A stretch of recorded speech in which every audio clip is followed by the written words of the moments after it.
We'll start in a minute. Hang with us.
Okay. Angela, I don't know what mic.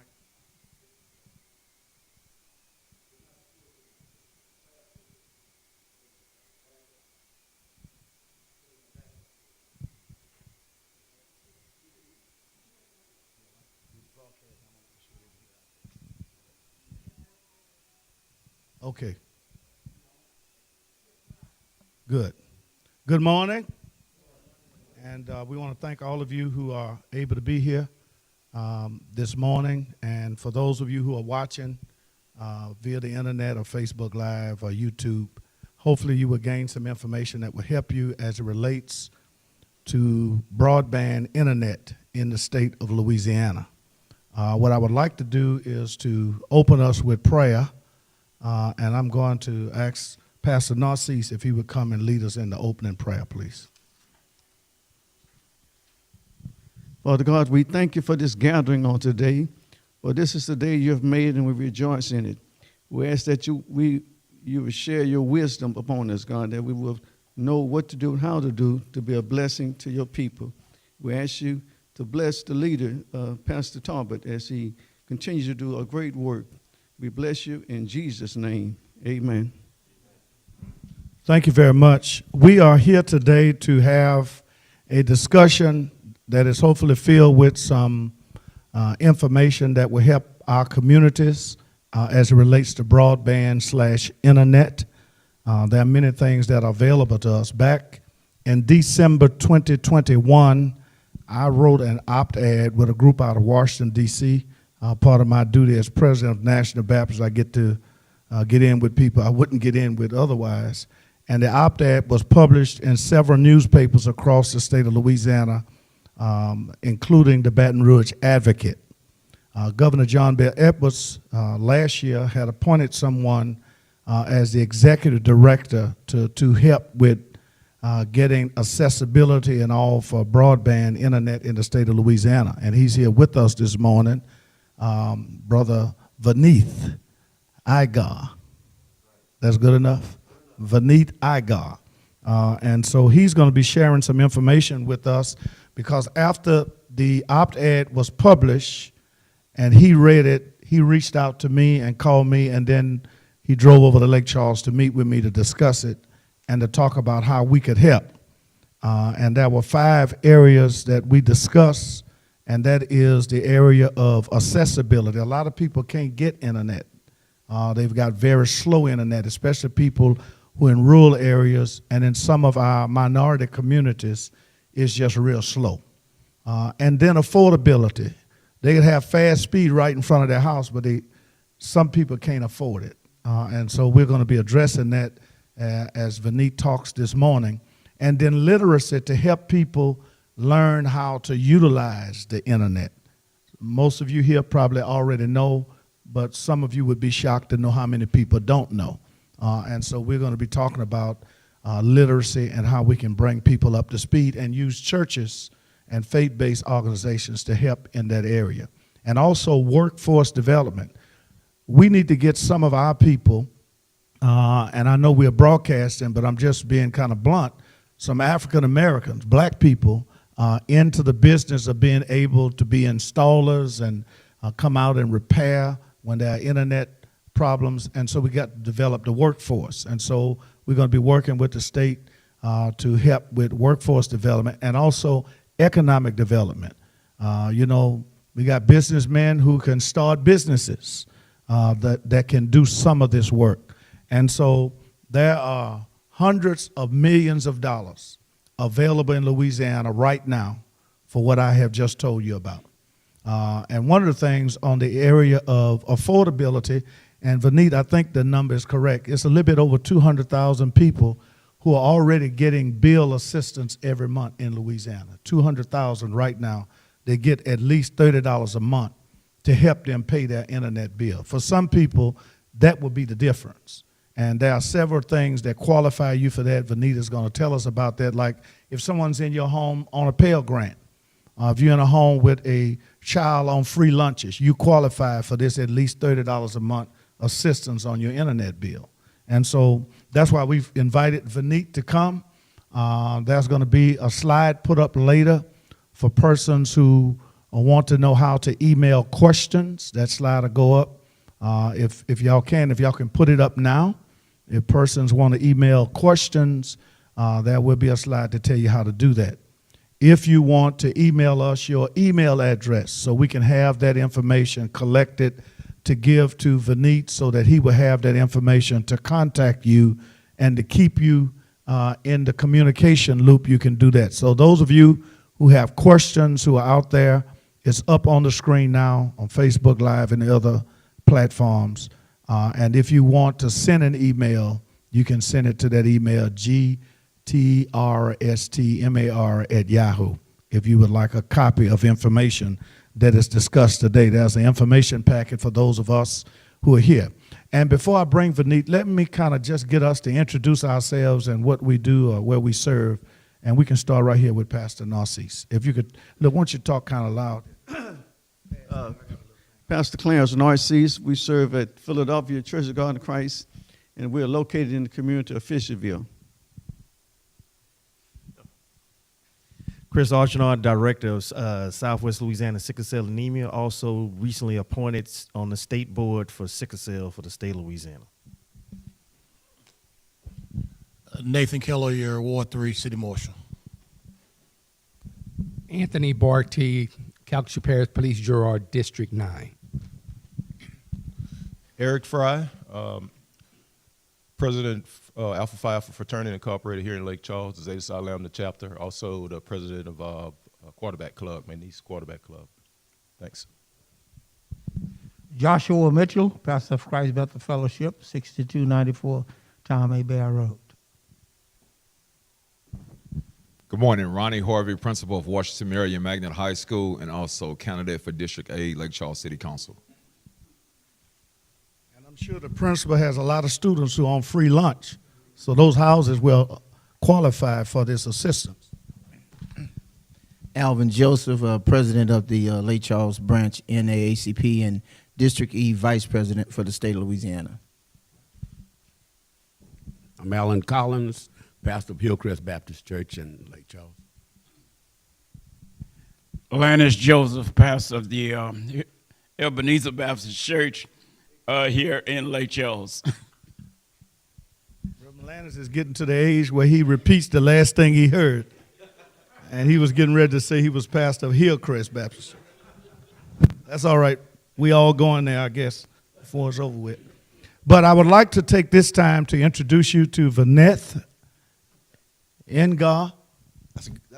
Yeah, I'm getting it. His name is, yeah, your name is strange. But anyway, but Vaneth Yes.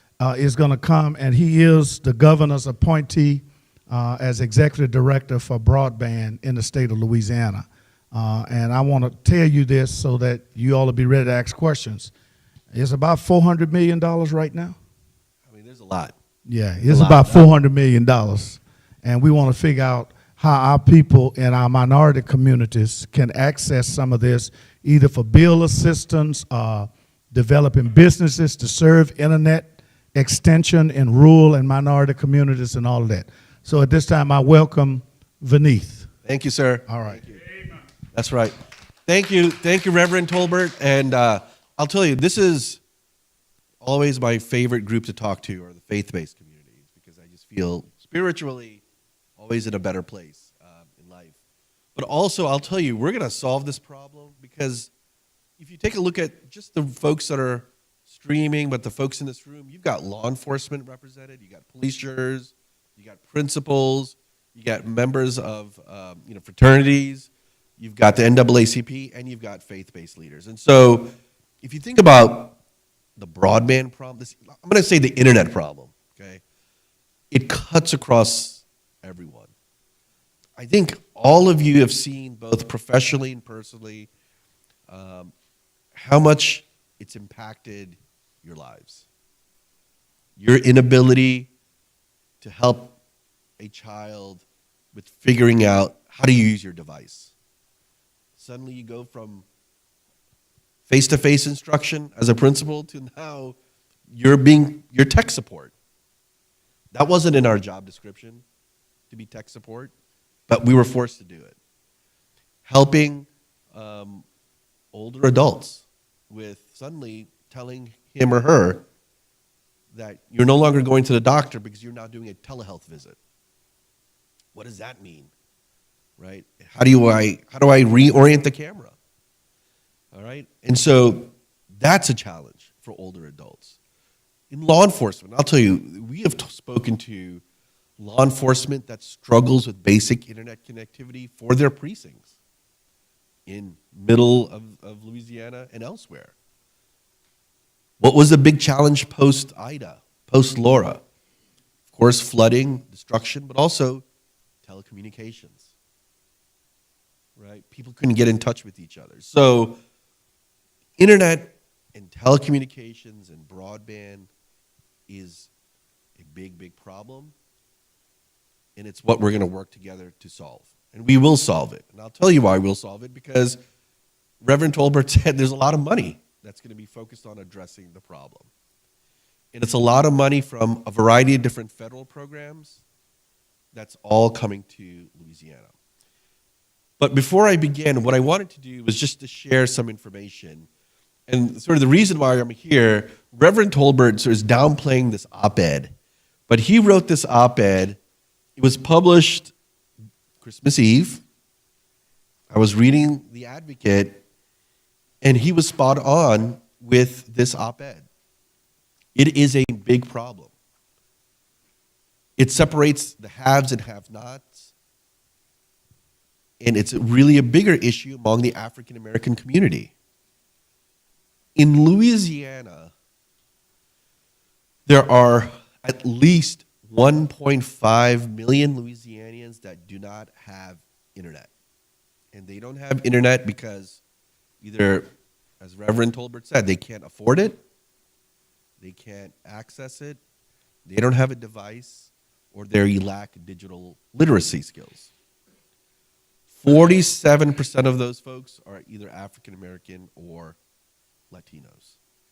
So it is a big problem among the state, but especially among the African American population.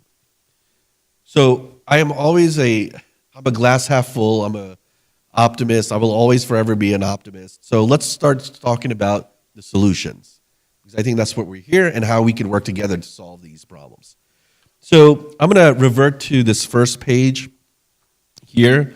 When we think about this challenge of internet, it really boils down into three challenges, distinct challenges that we have to solve, all at the same time. Access, so there's a bunch of people that just don't have it, right? I think we hear a ton of stories, I'm sure you hear a ton of stories. Beneath the fiber optic line is on the main road, it's 500 feet away. I call someone and it costs $15,000, $20,000 to bring it to my house. I think we've heard that, right? So access is a problem. There's a lot of people that don't have it. Thank you. Affordability is a big problem, right? Over 500,000 Louisianians that can't afford basic internet. And then digital literacy. So on the access piece, in Calcasieu Parish, we think there are at least 11,000 residents in Calcasieu Parish that does not have any internet whatsoever. At least 11,000. We think that's a greater number. However, this is where the solutions come in. On this first page, we talk about the first federal program called RDOF. And it stands for, it's an acronym for Rural Digital Opportunities Fund. It's a program from the Federal Communications Commission. It's $342 million that's going to 13 companies. And they've got 6 years to build high-speed internet to a bunch of different locations in Louisiana. So it's not money coming to the legislature, it's not money coming to the state, it's not money coming to our office, it's money going to these 13 companies. In Calcasieu, 3 of these companies, Sunlink, CenturyLink, and SpaceX, will receive money from the FCC to build high-speed internet in 2,868 locations between now and the next 6 years. Okay, so that's the obligation they've made to the Federal Communications Commission. Now, you're going to say, what is a location? A location could be a small business, or any business, or a resident. So let's call that Federal Program 1. So you'll start to see, hopefully this year, construction happening for those projects. Funding program number 2 is money that President Biden signed last March through ARPA. And within ARPA, there was $177 million for broadband coming to the state of Louisiana. And so the legislature last year created the Gumbo Act that the governor signed into law. And our office right now is executing that broadband program. What we've done with that $177 million is we've split it into 2 rounds. $90 million was round 1. And then we have to go back to the legislature in March to ask for the balance of the money, to then do round 2 by July. For round 1, which was the $90 million, we had $450 million in requests. In Calcasieu, you had 4 applications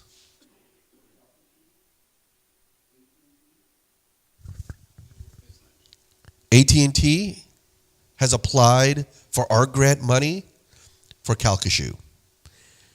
CSC, which is Sunlink, has applied for our money for Calcasieu. And another company called AOP, I think it's called American Office Products, has applied for our money for Calcasieu.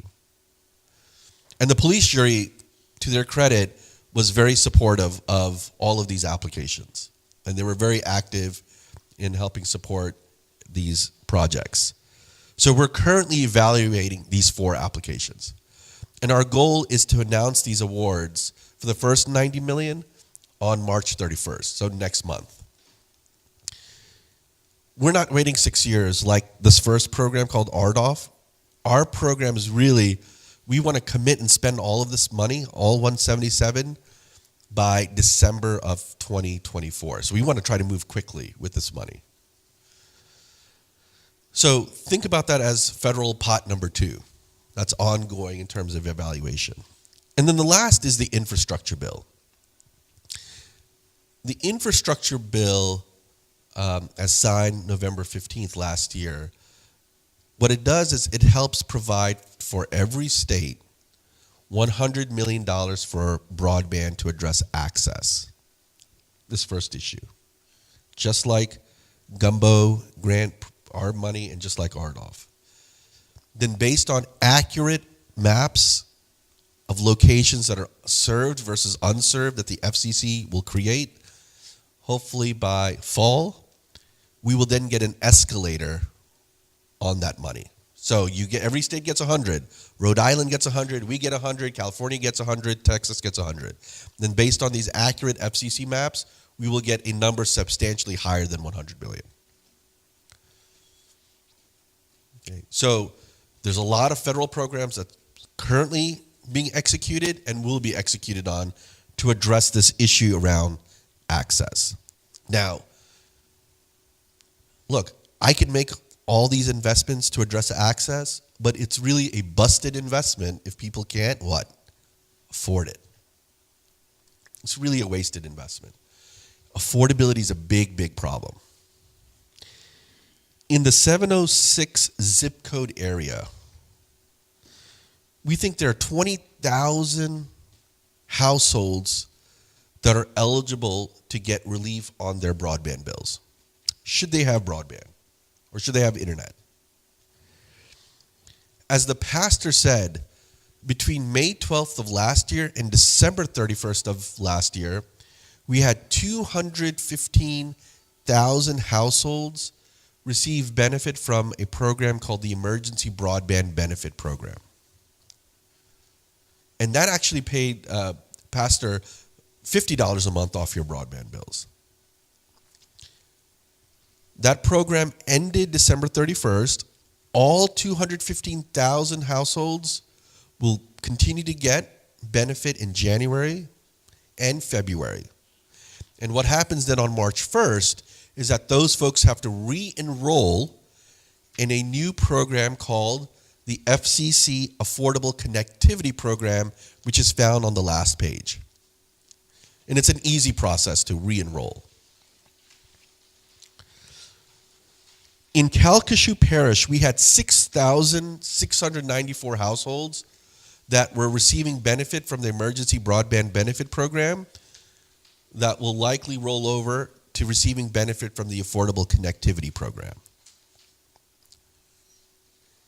The Affordable Connectivity Program will pay for $30 off your broadband bills or a one-time discount of $100 for a laptop. So this is the homework assignment for us to work very quickly together. To be very honest, and I've done 50 of these, I've been to 50 towns and I've been to places I would have never imagined, but I love doing it every day and it's a passion of ours to solve this problem.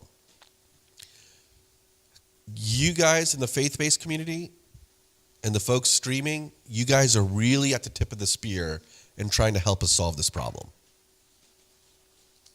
I want y'all to know that personally, which is why when Reverend Tolbert wrote this letter, I was grateful and thankful that we had a pastor actually write an op-ed, which is why I quickly reached out. And that's why I came to visit a couple of weeks ago. And that's why I'm here. Because you guys really have a huge ability to help us solve our vision, which is to eliminate the digital divide that exists in Louisiana by 2029. That's really the governor's vision. That's our vision. That's everyone's vision. On the affordability, the homework assignment is, I would strongly encourage all of you to really communicate to your community and to your parishioners about this program. And even if it means just saying a few words in the very beginning or at the very end, or having sign-up tables with a couple of computers to get people just to sign up for this program, it would be a big service and help to all of us if you were to do that. Because this money is available, and it will not, we don't have to wait 6 years or 2 years for this. This is available now. Okay. The last thing, and I'll talk about three more things: digital literacy, workforce, and economic development.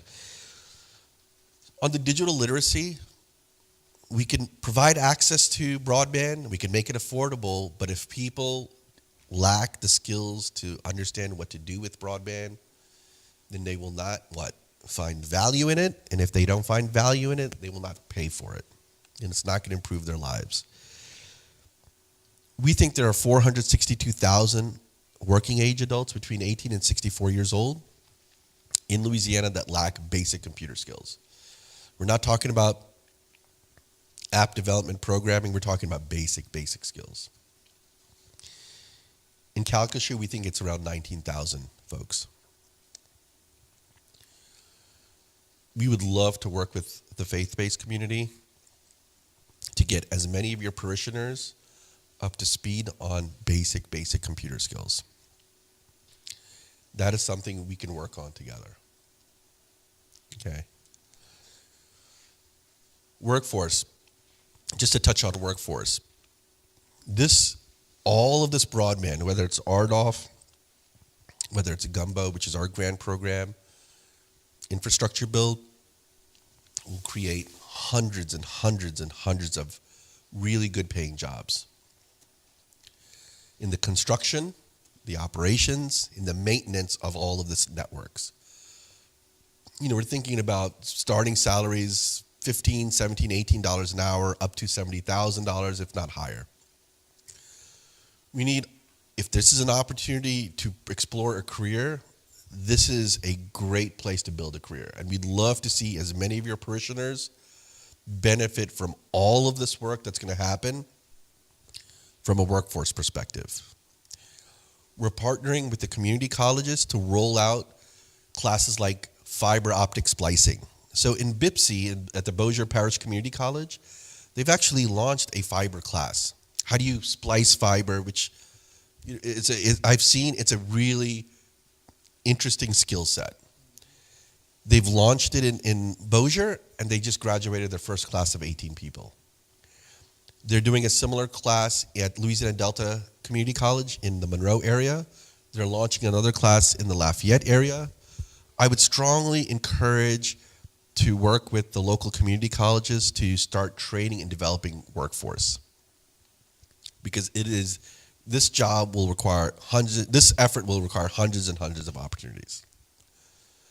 So homework assignment would be, let's talk to the community college here in Lake Charles and ask them how we could partner with them and others to create a pipeline of talent for these jobs.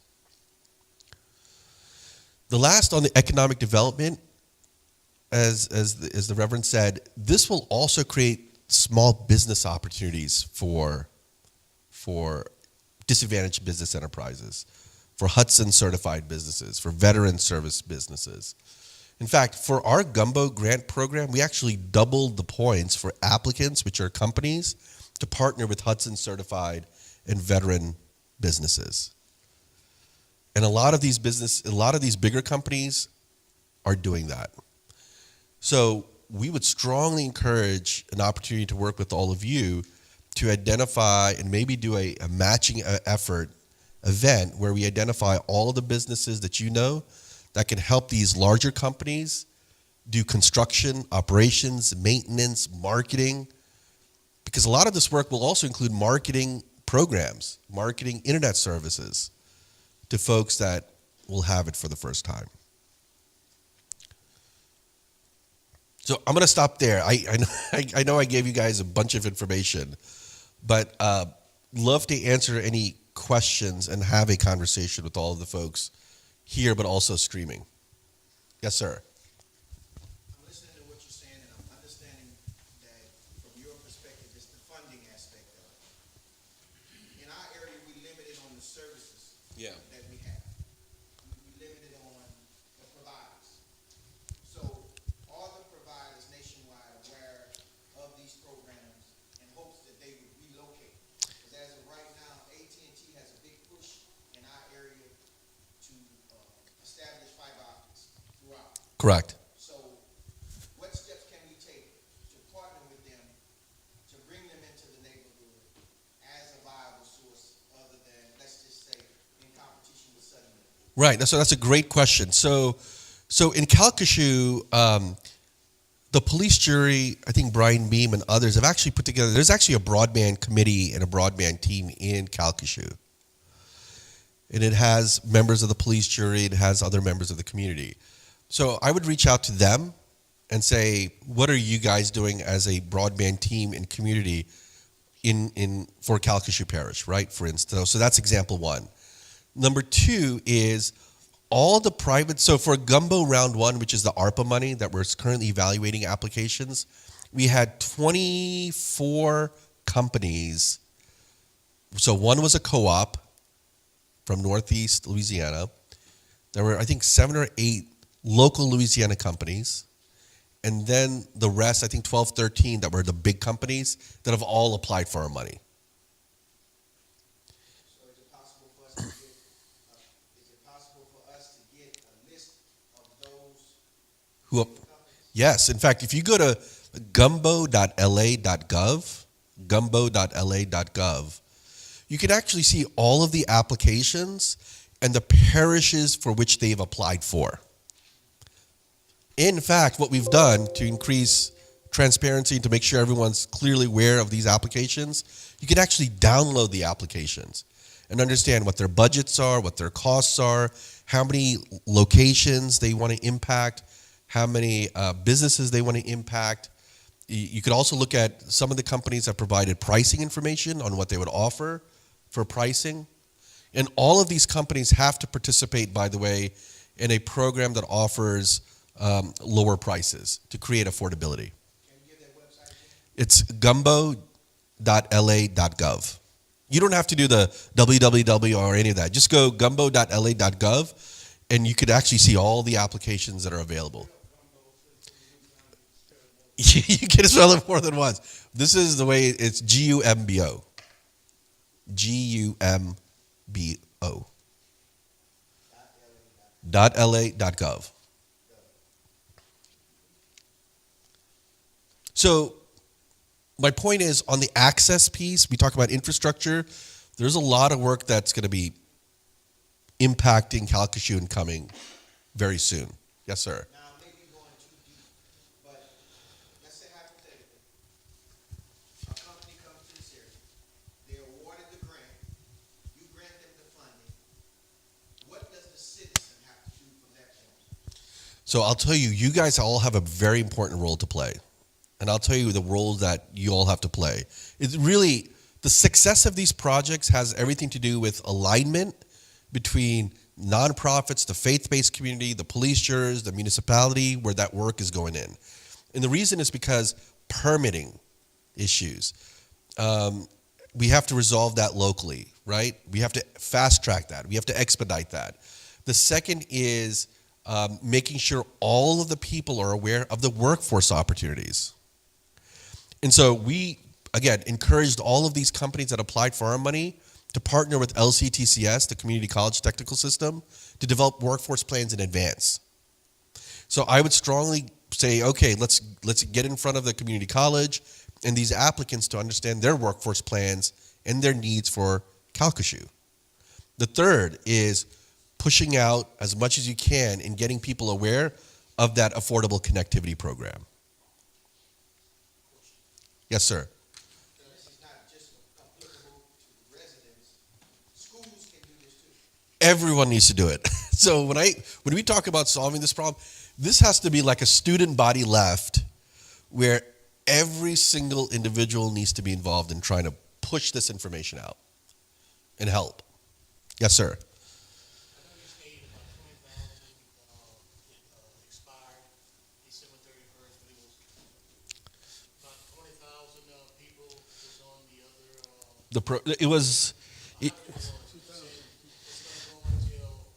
Yeah, so the way it works, so in the 706 zip code area, we think there are 20,000 households eligible.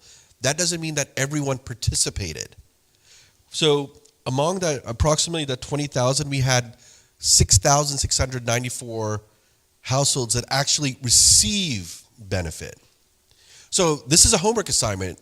My homework assignment is we need to drive those numbers up. Because if 20,000 people are eligible, but only 6,694 are receiving it, that means we've got work to do together to push that information out so people are aware. So the way it works, sir, is that 6,694 that were enrolled as of December 31st, they got their benefit in January of $50. They got their benefit in February for $50. And what happens is in your broadband bill, you'll see that it's, if you were paying $60 a month, you will see during that time it's $10 a month, right? But starting on March 1st, those folks that were on that program will have to re-enroll, and the providers, the companies know that, into this new program. And then what happens if once they're eligible again, it's no longer $50 a month that they will receive, it's $30 a month. Now, this affordable connectivity program, it's not going to go away because it was in the infrastructure bill, so it's permanent. The EBB program was because it was an emergency, that's why it finished up December 31st. Right, but I'm trying to keep it simple. Our seniors Yeah, don't have access to the internet. right. So you're saying, where would they get the application from, and what will be the threshold that I see that the Yeah, poverty level and whatnot on here? right, I'm assuming most every senior would probably qualify for it. correct. How do we get the application? How do we So you have to go to fcc.gov. It's on the very bottom right, fcc.gov/ACP. But this is where you guys need to come in because we know this. If I tell my mom and dad, hey, mom and dad, go to a website, they're not going to do it. We know that, right? So we're going to have to walk people through it, which is why I think as church leaders, faith-based leaders, I think it's important to have, let's say, sign-up drives. You know, whether it's right before Wednesday or right after Wednesday service or Sunday, just get people signed up for this program. And it takes a couple of minutes. So how the process? You sign up today, March 1st. How long will it take? I think that's a great question. That was asked by pastors and I think Natchitoches. I think by the end of the month, you'll start to see a benefit. It's relatively quick. That's why I said we don't have to wait 2 years or 6 years for this, where people can receive benefit. It's within the month.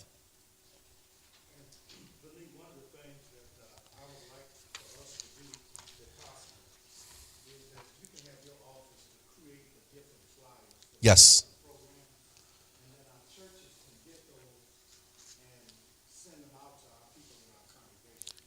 Correct. We will produce flyers that are really easy to read, that's simple to understand, that we will push out to all of you. What about the potential of internet cafes and Yes. faith-based organizations? If you could talk a little bit about So we consider faith-based organizations as community anchor institutions. In any community, a community anchor institution is defined typically by school, higher education institution, public safety, hospitals, and faith-based communities are community anchor institutions. In the infrastructure bill, the way they tell us how we need to spend the money is we have to continue to focus on those that don't have it first. Then the folks, once we've taken care of all the folks that don't have it, we then take care of the folks that are considered underserved. And underserved may mean I have internet, but it's not good enough. Maybe it's running on telephone lines. Maybe it's running on other technologies, but it's not good enough. And then the third group is community anchor institutions. I think there's an awesome opportunity to work with all of you guys, the faith-based community throughout the state, to put up internet cafes in your churches, partnering with nonprofits, partnering with higher ed institutions to create increasing access points for people that still struggle with A, computers, or B, access to come to churches for computer work, for their kids to do homework. And so one of the things that we're seeing in areas throughout Louisiana are people looking at how do we take potentially areas that are empty, a small little room, to create a little internet cafe.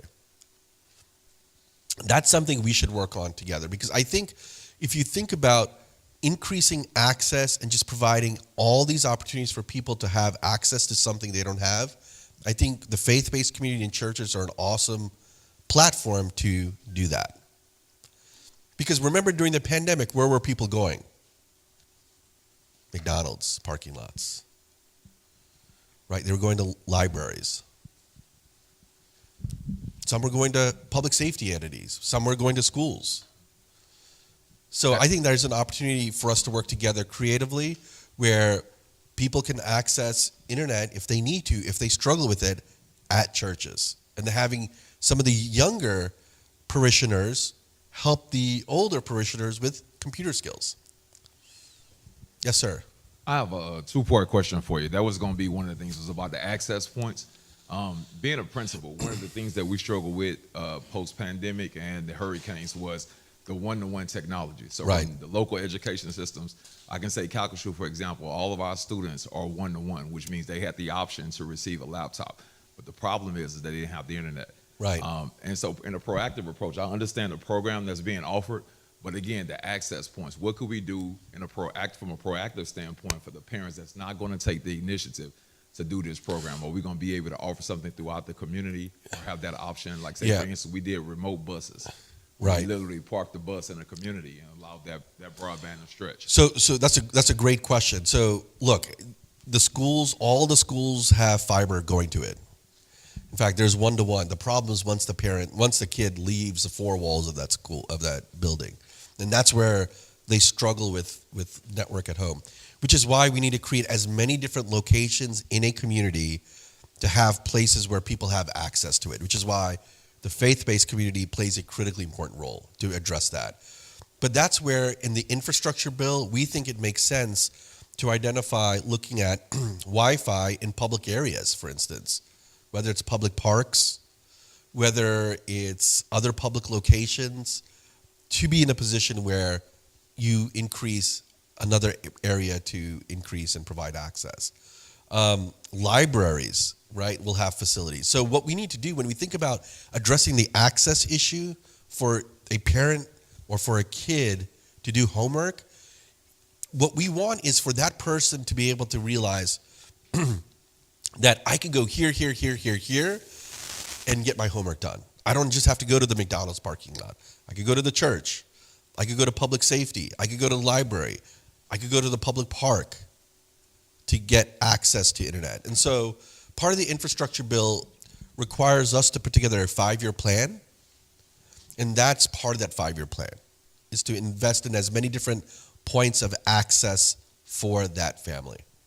Vineet, the principal mentioned that they had Wi-Fi put on buses and parked in various areas. And I know there is a parish in Louisiana now that has slow connectivity going.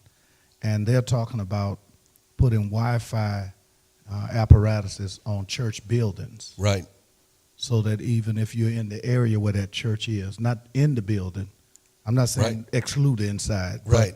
if you come anywhere near that building, so many 100 feet, you will be able to access internet. I know that after Hurricane Laura and Delta, our church parking lot on Moreland Street, Southern Link came and volunteered to put up a hotspot there and at the 2nd Avenue, and people could come on the parking lot to fill out their FEMA applications. Right. But I'm talking about something long-term where Mount Calvary and all the churches would have an opportunity to do that. Rev, let's work on that idea together. Okay. Like, how do we gather, let's say in the Calcasieu area, let's gather the large community foundation, let's gather the business community, and let's create that. Because I think that's a great idea to work and identify all the churches where you could put opportunities to address Wi-Fi. Because I'll tell you why. If we start to increase access, it creates resilience, right? And it creates resilience when you have natural disasters. And the churches would not have to pay for the internet that they're providing to the public. Correct. So I think let's create an opportunity to address where you start to marry up the churches with philanthropy to addressing issues around Wi-Fi connectivity. I just would like to connect with that. My name is Kyron Coleman. I pastor in Lake Charles, but I work in the school system as a supervisor in Jeff Davis. And one of the things that we did, we put the connect spots at churches and also with the buses. And what we found out, parents were more acceptable to sending their children to churches because even though they couldn't go with their children, they trusted the adults who were in charge at the program. And so that makes a valid point. Even though I can send my child to the library, I don't know who's at the library. But I know Pastor Talbot, I know Pastor Garner, and because I know them and other pastors, I feel safe that when I'm still at work, the people at the church will be there watching my kids. And so that was a plus for the church. No, you guys are, that's why I said you guys are really at the tip of the spear because I can't solve this problem. Our office can't solve it. It's going to require all of you and your parishioners to help us on the same page to solve it. Because to your point, you guys are trusted, highly, highly, highly trusted folks among the community. And so they will trust sending their kid to church under your care to do their homework versus perhaps maybe a library. Well, all of that is fine. If we find the place, if we find the connection. Is there some funding tied to this for those spots? Because the problem is going to be now having people to be there to assist those that are not computer literate. Yep. That to fill out these applications, because I'm reading on the back page where it says that each person must go to the provider. Right. So now, even though we get them to the computer, we have to get them to understand that there may be two applications to this. That's right. One for the money and one for AT&T or Suddenlink to find the plan. So that's a great question. So this is what I would suggest we do. We have to do parallels. We have to develop parallel tracks and solutions to addressing the problem. I think the short-term solution is let's gather the community foundations. Let's gather the Economic Development Chamber, all the businesses in this parish, to come up with some short-term to medium-term fixes. Okay, that's step one. That's something we can do today. The second is, as part of the infrastructure bill, we have to develop in our office a long-term digital equity plan. So every state's going to get some money to create a digital equity plan. We then have to submit that plan, and we're not going to spend 5 years working on that plan. It's going to be quick. And that's why we need feedback and input from all of you. Once we submit that digital equity plan, that helps to unlock additional federal funds to implement the plan. And so that's where we could use funding to addressing a number of these issues to talk about, because it's really a digital equity and a digital inclusion issue. So that's why we have to really focus on a sort of a dual track approach. The first is, all right, Vineeth, your team is going to work on a digital equity plan. You're going to gather stakeholder input from communities like this. So you need to develop a plan, work on that plan quickly, send that plan over to U.S. Department of Commerce, get them to approve it. That helps to unlock more funds to then fund the projects.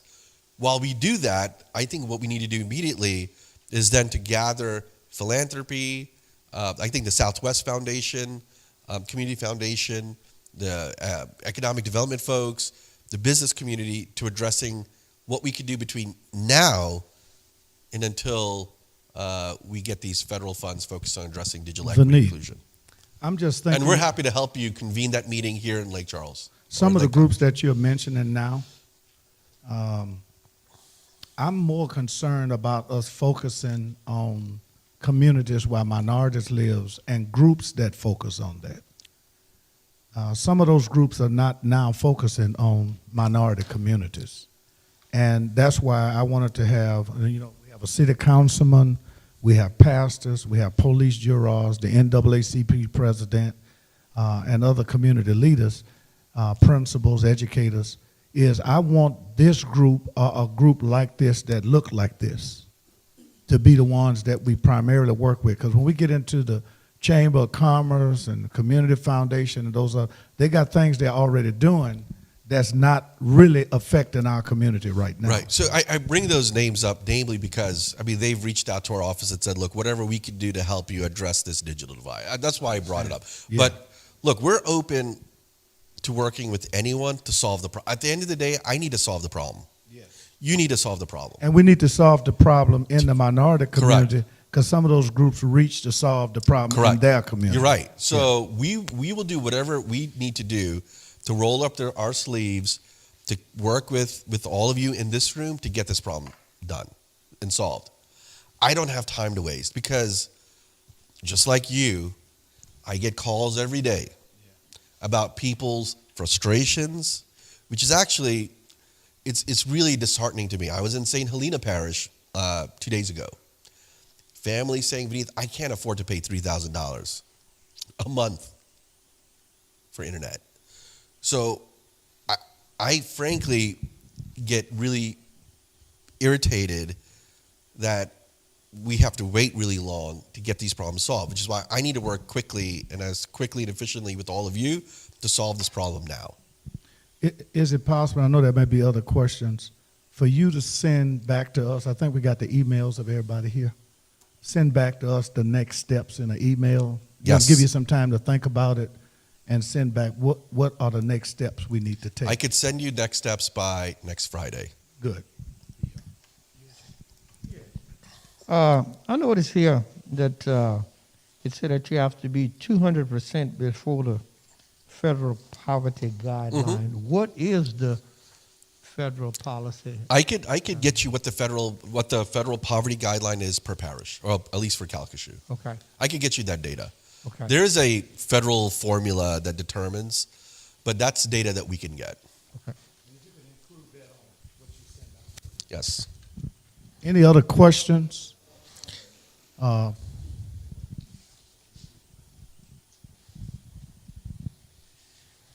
have a couple of, maybe a question or a statement. First of all, thanks for coming down, and thanks, Pastor Talbot, for writing that op-ed to get you here.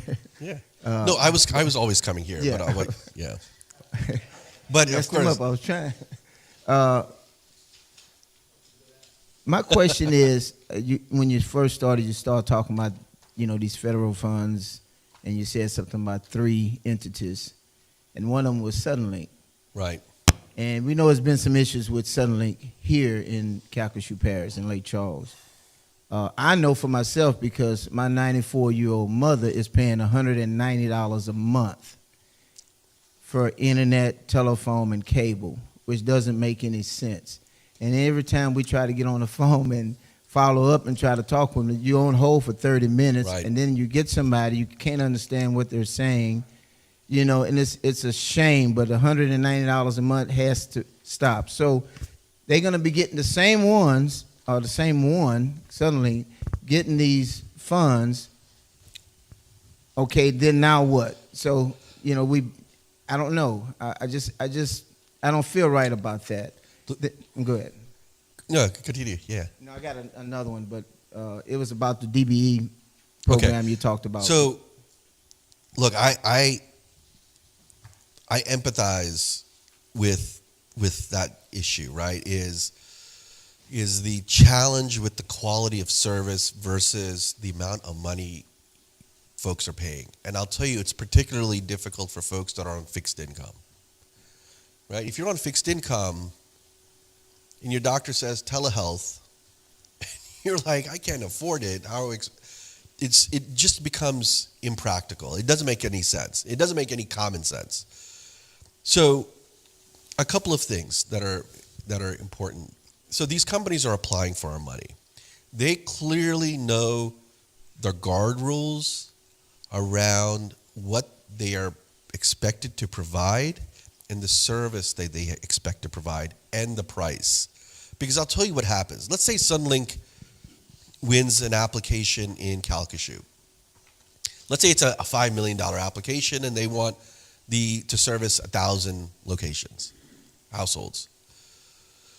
So we don't just give them $5 million and say, thanks, see you later, we're done. The way it works is Sunlink has to demonstrate they are actually doing the work and they're following the rules that we have set around affordability and around access and speed. So they come to us and say, Vineeth, out of these 1,000 households, we've done 10% of the work. Here are the 100 locations. Here are the addresses that we have done this work. We actually send people out into the field to actually see that the work is done. And it isn't just seeing that the work is done. We're actually going to test the speeds, right, of that work. That happens, we give them 10% of the money. Then they do 35%, 35%. So we're building enough accountability to make sure these companies say they're doing what they're doing and offering the prices they're offering. Right? And if they don't, I'll tell you what happens. We have the right as a state to claw back that money or to claw back the asset and go find someone else. And I don't know if that was helpful, but we're very sensitive to what you just said. Right. Has that ever happened that you know of? In other states. In other states. No, because we're doing this for the first time. That's what I'm saying. A lot of times, when they roll out programs, they say what they're going to do, but they never do it. No, I'll tell you,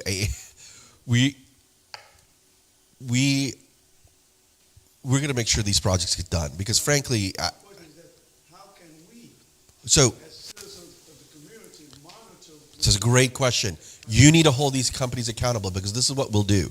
When we have that, let's say Sunlink, for example, wins in Calcasieu. And let's say we announce that on March 31st. A couple of weeks later, we're going to actually come here and we're going to meet with the community, everyone, including all of you, etc. And if we have to do multiple visits, we'll do that because we want to set the right expectation of what they're expected to do up front.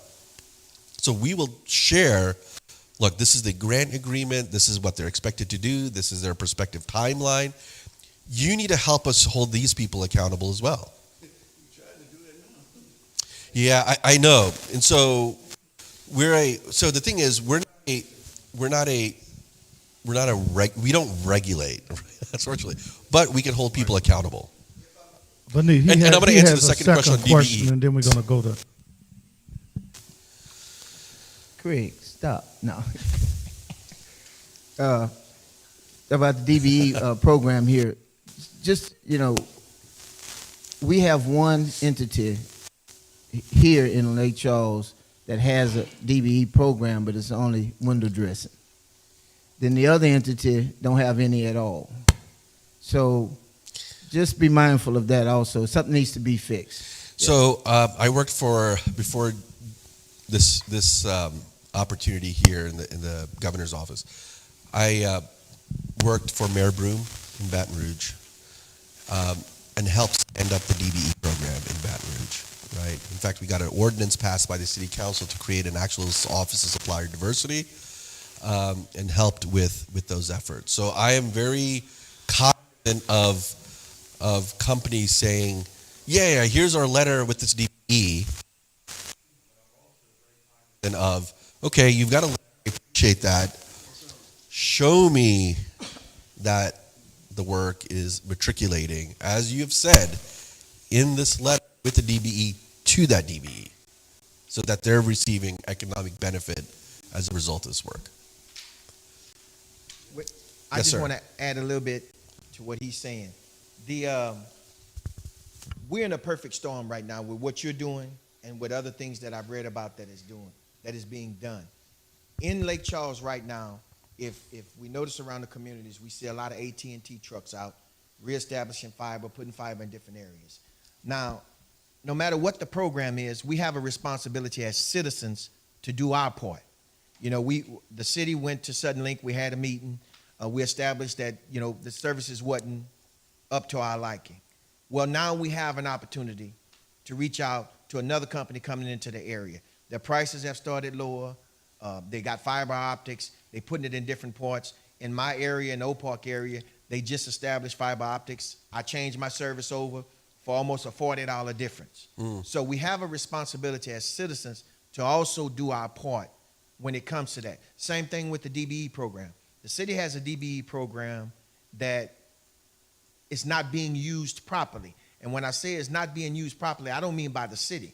As a city, it's our job to put it in place. It's another responsibility on the citizen to go and find out what paperwork has to be filled out. What lists are you on? You have to make sure that when the contracts are given out that you're applying for these contracts. And I can say firsthand, this is not happening. Now, we do have some faults with the programs, but as citizens, we need to understand that we have a role in all of this coming to our neighborhoods and being effective. So I'm saying right now, there are other services coming to the area. There's competition that's coming to the areas. We just need to take advantage of it and switch those services so that when we get programs like this, it becomes even more effective. Right, and competition is what we want. Because what competition, it drives up service value, but all service levels rather, and it drives down price. Right, and so our efforts, and so we look at Lake Charles as a place where it's perhaps underserved. There may be pockets of Lake Charles where it's completely unserved. So we're going to have to distinguish and appropriate federal funds around those two areas, but also focus on greater Calcasieu. But yeah, to your point, you guys have an enormous role to play because our office is small, okay, but it's small and mighty. We've got 3 people and 2 students, and we're going to staff up. I can only be in so many places at once. And so I need the community and I need all of you guys to tell me what's going on at the ground level, which is why, and this is what I offered to the pastors in Natchitoches, to Pastor Greed in Natchitoches, or rather in Alexandria, in Natchitoches. I will give you my cell number, okay? And even for the folks that are streaming. You're going to put it out on streaming? I You better put out another number, though. I will email my cell number, okay? Yeah, you might not want to do your cell number. But look, feel free to, I'll email you my cell number and feel free to text me at any time because I just think the more I understand at a ground level what's happening, the better. You know, sometimes, I'll tell you, Reverend, sometimes if you offer your cell number, more often than not, people don't believe it and they won't text you. But well, ask Dr. Adrian Wilson what happened. He gave his out. Reverend Mitchell has a question, and our police juror, Mr. Smith, and we're getting ready to kind of wind down. Okay. Because some of the questions can be emailed in later. That's right. Yeah, well, I would like to ask the city councilman and the police jurors to inform the people of what other companies are coming here that have a lower rate. You know, they come, but the citizens do not know who they are. So if they're here $40 a month less, that's a substantial amount. But we need to know who they are. Look, the companies also recognize that I think they have to market and they need to communicate. But that's to the gentleman's point. Yes, we have to all communicate what's available, what's not available, how it works, how it doesn't, and to help people, especially the minority communities, apply for all these programs. And we're willing to help as much as we can. Yes, sir. Yes, sir. I know you had mentioned earlier about unserved and underserved. Now, we recently passed a resolution for the police jury to approve Suddenlink and AT&T for unserved Correct. areas. So And thank you for doing that, by the way. Yeah. Normally, when they say unserved, that's really meaning like the actual rural areas. Yes. That's the biggest push. But I guess like an area like the North Lake Charles, that really wouldn't fall in that category as unserved. Well, you know what? So there are pockets in rural and urban areas that are unserved. Okay. So we have to look at maps on our website to see which areas in, let's say, urban areas are largely unserved, and focus on that. Okay, but I mean, the biggest push was really Rural toward areas. the You're rural right. areas. Because if you think rural. about it, the rural areas are where the biggest issue is around access. In urban areas like Lake Charles, it's really around affordability and digital literacy, not access. And that's why broadband is a really difficult problem to solve, because every parish, it's different. In certain parishes, it's beneath, like East Carroll. Man, I've got an access problem, an affordability problem, a literacy problem, a workforce problem. I got everything. In Lake Charles, it's, okay, affordability is a challenge, literacy is a challenge. In the rural areas, let's say, DeRidder, DeQuincy, Manny, Leesville, Oberlin, it's going to be all of the above. Yeah, I'm sorry. Eric Fry again, for Alpha Phi for Fraternity Incorporated. I'm looking at the affordable connectivity program. You mentioned earlier about setting up a table, and I'm trying to get a better understanding of it. But on step number 2, it shows contact your preferred participating provider to select an eligible plan. And when it said eligible plan, I'm thinking that the 20,000 that's eligible may need more than this the plan they offer. I'm thinking, if they call and say, well, this is the plan they offered, and it might be more than what they need. Right. So the plan, I think what I'm saying is they may need more than what's eligible, and they may have more than what's eligible, but doesn't apply for this. So if I'm so these companies have different. So when it comes to eligible, the discount applied to your bill, these companies typically have like $9.99. You could go to let's say Suddenlink, and they'll offer something for $10 or $50 or $75 or $100 for different speeds. Right? $10 is like the low cost plan.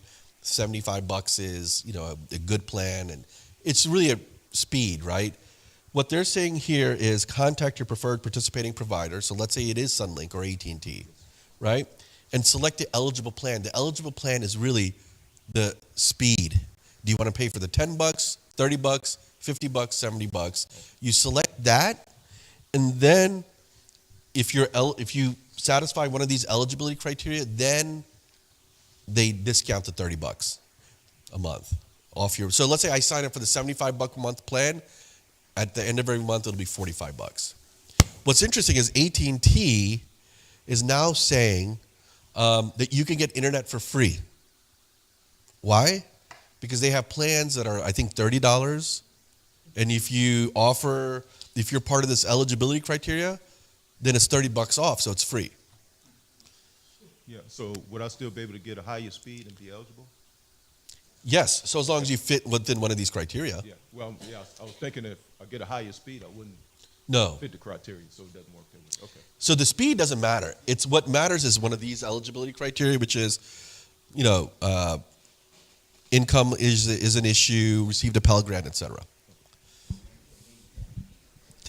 now, finally, the NAACP president, Mr. Joseph, talked about customer service, and I want to close on that.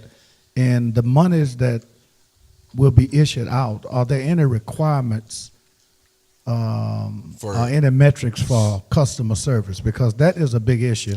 When older people got to call and be on the phone for an hour, and then they get hung up and got to start over again. Yeah, I have those same problems too. It is annoying. It's a waste of time. So we don't talk about customer service levels, but I'll tell you, this is where I'm going to flip the issue. All of this work on all of these new networks is actually going to require new employees to actually do customer service. Because think about it. If now let's say I'm still afraid to actually go to my office for work, and now I have internet. at home, really good internet. There's a big opportunity in push to start doing remote workforce. So let's say you want to work from home and do customer service for Sunlink or AT&T. That's going to be a big opportunity. And I think these are going to be good paying jobs, which I think will lift people up from poverty. So as you guys talk to these companies, as citizens, you should ask them and say, you know, Sunlink, let's say you get an award for Calcasieu.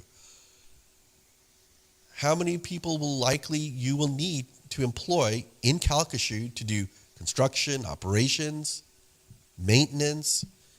Could we partner with you to train people, to hire and do remote customer service where those people are based in Calcasieu and working from home, doing customer service? That's a big opportunity that I would strongly encourage all of you guys to encourage these companies to do. Well, For yeah, so if you look, the litmus test is you could pay $10. You could be paying $10 right now a month. You could pay $500, whatever. As long as you hit one of these eligibility criteria, you qualify. Well, I think what's going to be important if you will send out the next steps. I will, and I will send it to by next everybody, Friday. because I don't want to be the only point of contact. I want everybody to get the information so we can all be responsible. And there's another op-ed I've been asked to write, and I'm holding off on writing it. And it's really to show progress. Well, I am happy to write it with you, if so, No, God willing. You won't be writing it with me. But I will save that one to see what progress we're going to make. Yeah. And you and I can determine what date. It can't be too much further. Okay. So some of these wheels are turning after we get the next steps.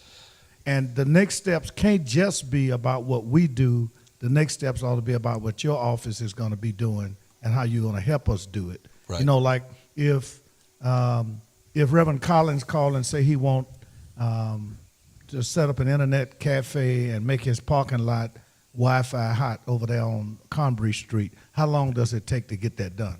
Those are the kind of things we're going to have to start getting into. Because we can set up times where at our churches we can help our members get the discount. Right. All right? But there are some other things that need to be done. Right. And how we're going to do, here's a businessman here, one of them, how we're going to help people get in business. Right. Instead of what you call those certified business, what's the name of it? Hudson certified. Hudson certified business. How can he do that? How he can help us coordinate that, because we can create some companies. You know, I can't do the work, but maybe I have $4 and he got 6 and he got 10, and we'll put together a $100 company and let him run it. I'm Right. just saying. Right. So that some of this business will go to our people, Right. meaning the dollars are turning over in our community. Bro, Craig? Yeah, in closing, with what Pastor Mitchell said, AT&T, you can call the store on Derrick Drive. The only thing, nobody's hearing you out there, okay? Once you come up to, yeah, because they probably trying to say, can't hear something. But you can call. Hold on. What's going on right now, they're bringing the fiber to various parts of the city. You need to call the store to find out if they've reached your part of the city yet. Right. And then if they have reached your part of the city, now you can put everything into play. Correct. AT&T, I reached out to me and the regional director have been having conversations, and he wants to partner with the NAACP and come down here. He wanted to come down here to talk about this very thing that is going on.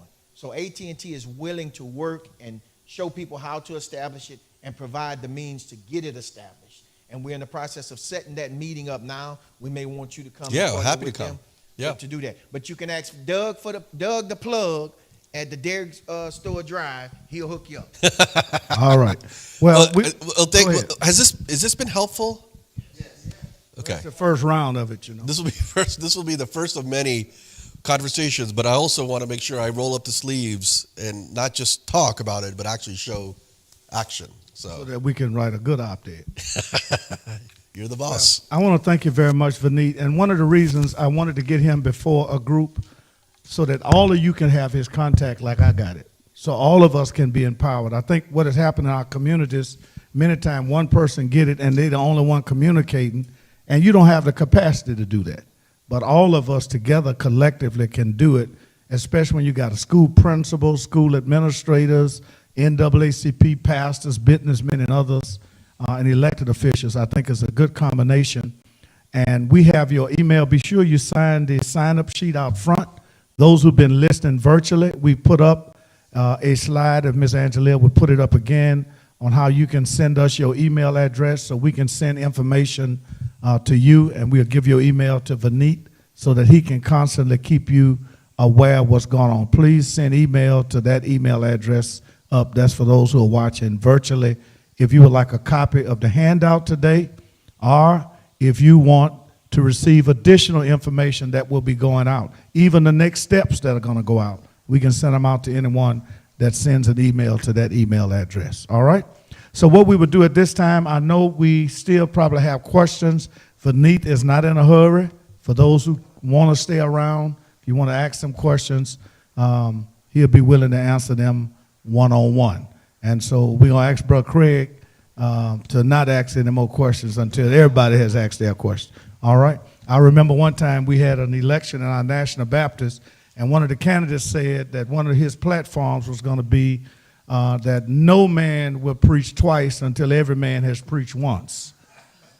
So everybody got all excited because they thought if I elect him, I'm going to get on the platform to preach. So nobody will be interrupted by Craig until they ask their question first. All right, Pastor Garner, since you're senior pastor, almost. Well, I don't know. Rev Mitchell might be. Come on, Rev Mitchell.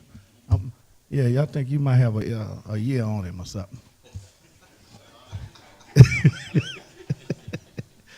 He'll come and do the closing prayer. All right. And thank you all very much for coming. And thank those of you who've been watching. And I hope this has been helpful. And this is the first step in many steps of what we need to do. Let us all stand. Gracious Father in heaven, we thank you, Lord, for this day. We thank you, our Father, for Pastor Tarbert and the man that's over the project with the governor's office. And we pray, Lord, that you would help all of us to be able to comprehend what was said and to be willing, oh God, to do what we need to do in order for us to be able to reach out and help one another. Father, we thank you once again for each and every one that is here, and we pray your divine protection over us as we depart from this place. In Jesus' name, amen. Amen. Thank you very much. And Vineet is here for those who can stay. Others may have to go, and we can